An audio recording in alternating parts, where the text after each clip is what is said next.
Hello, Avaz listeners. Thanks so much for joining us today. You've been joining us with a hot cup of tea or coffee or beverage for all of our recordings. And today we wanted to show you what's in our cup of tea. I'll start. I like to drink coffee because it's easy, turnkey. I have a coffee machine right here. I can preset it the night before and get my caffeine fix before my kids wake up. But then there's times where I just want a traditional chai.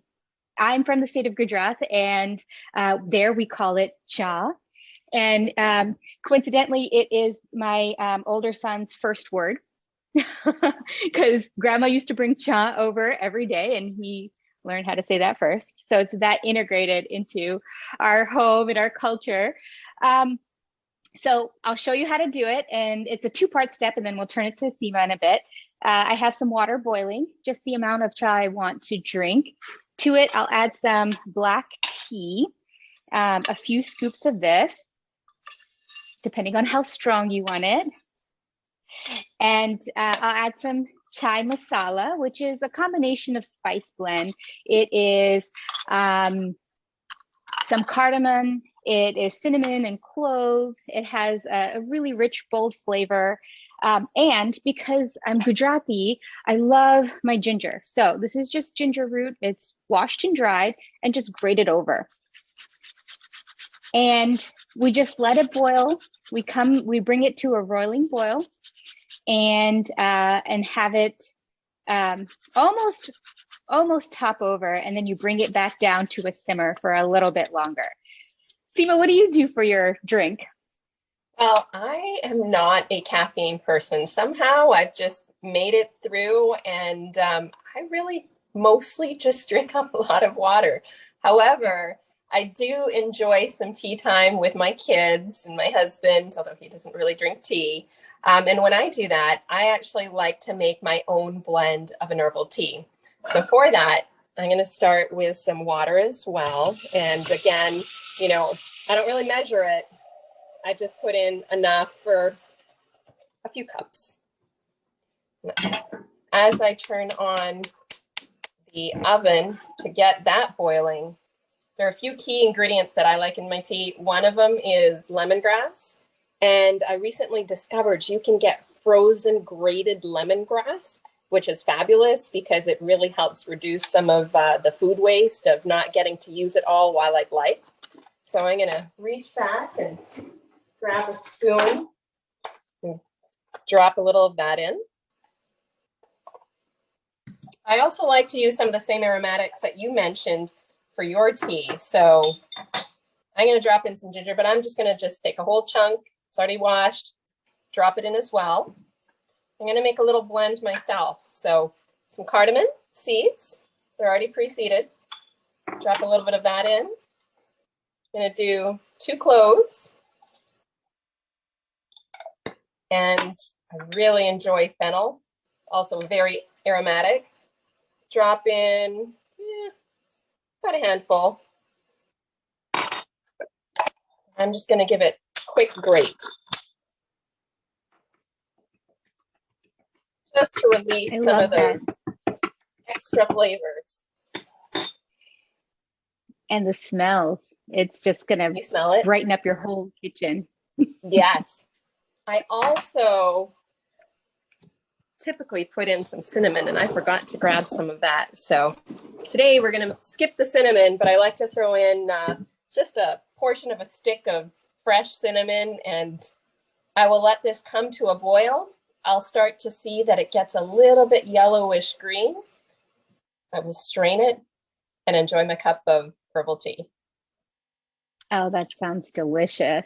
Look, I have to say, I love your induction cooktop. It looks beautiful. How do you enjoy cooking on it? I do. It was an adjustment. I grew up on a gas stove, which many households in the US and around the world use.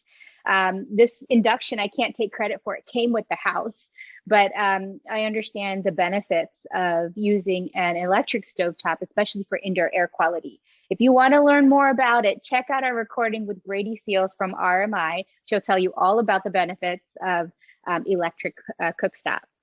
Yes, it is on my wish list.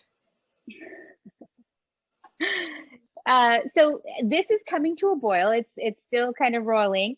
And I'm gonna bring it all the way up. And as soon as that happens, I'm gonna hit it with some milk and of course some sugar because I just put in a lot of ginger in there and a lot of the other spices. So it just balances it out.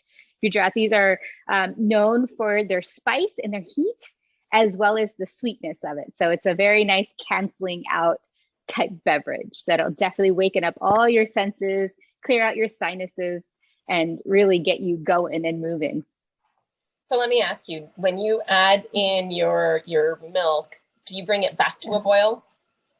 I do. I do. One last boil and then it's good. It's good to go. Yeah. When I do drink chai, that is also, and we actually also call it cha. That I'm from northern India in Punjab, but we also call it cha versus chai. And I really like to have a good ratio of the creaminess to the caffeine, and definitely agree on that sugar piece. Oh, absolutely. It's one of those sweet to your tongue, the tip of your tongue, and then as the cha travels back to the back of your throat, it gives you a nice little punch, and it is everything that you expect it to be, um, which is very interesting because it's different than what you get in coffee shops these days across the states. It's also interesting because in India we often get it in a cup that's like about this tall, just a couple inches, and it's served piping hot and expected to be drunk piping hot. Um, and there's no handle or anything, so you just kind of like take a little swig of it. And it's considered to be an air conditioner. There's some science and studies done that when it's really hot outside, if you drink something hotter, then your body starts releasing, um, your sweat glands. So it starts producing what it needs to do to cool your body down naturally rather than having an air conditioner. And that's why it's one of the many reasons why hot beverages are still very popular in countries around the equator. Well, it's very counterintuitive, but it's a great tip as warm weather approaches as well. Absolutely. Well, what's your favorite warm weather drink? Um, I have to say I like myself a pina colada. Um, I guess I'm a rosé drinker. I love rosé. Um, and I guess this is non-season specific, but also a dirty martini if we're gonna go that route. Well, one We'll day have maybe you'll catch us having another type of drink and having a different kind of conversation. to absolutely. That would be fun. Well, I don't know about you, but my tea has, I will show you, it has changed color. It has that little bit of that green tinge, Yeah. and the spices have started to come together. The flavors, I can smell it all the way over here, whipping it in. So I'm going to turn this on and I'm going to put this into my teapot. That looks delicious. I can hear my water starting to rumble. Um, and also black tea can be substituted for any other types of tea. Traditionally, cha is black tea, but there's so many different types. So you're welcome to experiment with other types. This is coming to a boil, and I will add the milk in just a minute. Seema, do Wonderful. your kids drink it too? You know, one of the things we'll do is after bath time, we'll sometimes come down for a nice cup of tea. And my kids have really started to appreciate it as a way to kind of calm themselves down or when they're feeling sick. And it's also really just a nice bonding time for us as well. And it's nice kind of getting them familiarized with the spices that we traditionally cook with as well in our traditional foods. Absolutely. And, as you can see, I have some of these spices ready to go in my reused baby food jars. A lot of, at least growing up, I would see these in a lot of Indian kitchens. Good way to reuse. But my daughter will oftentimes take just a handful of this. It kind of almost has like a sweet licorice taste, and Mm. just eat it out of the palm of her hand. Yeah. It really is yummy. Yeah. I know it's completely underrepresented and in a lot of foods, but something that reminds me of food that is not traditionally Indian, that like pops out a lot are sausages, like different types of sausages. Sweet Italian sausage, especially, tend to have a high hit of fennel.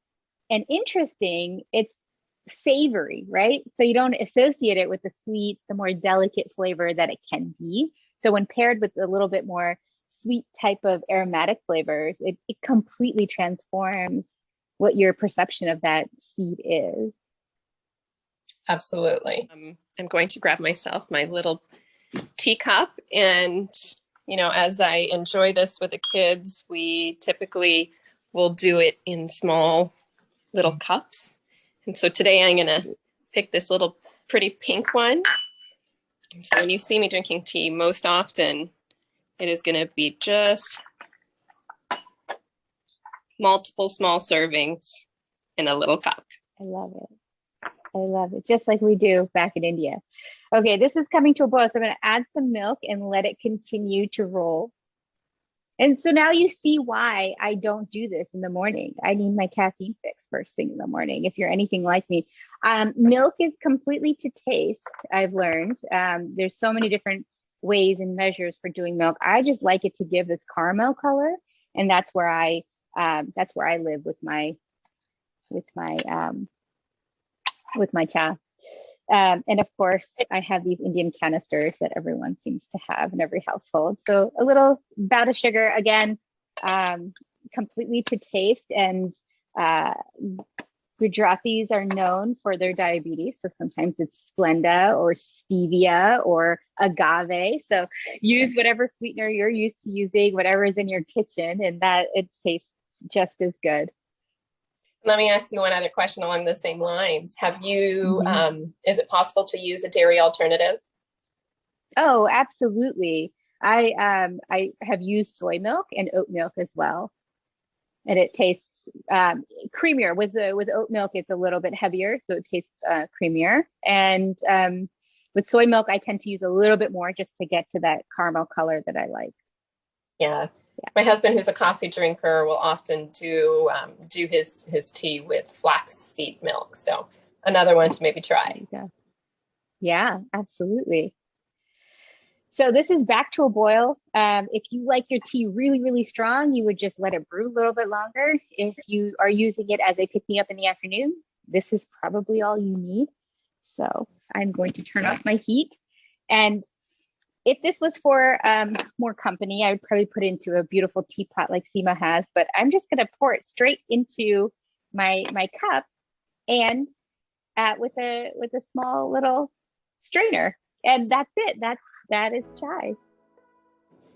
Well, cheers to you with your chai, and thank you so much to all of our viewers for joining us with our kitchen conversations. We're so excited to share a little bit more about ourselves and our lives, and also really excited to continue very meaningful conversations to us around climate change, health, and equity.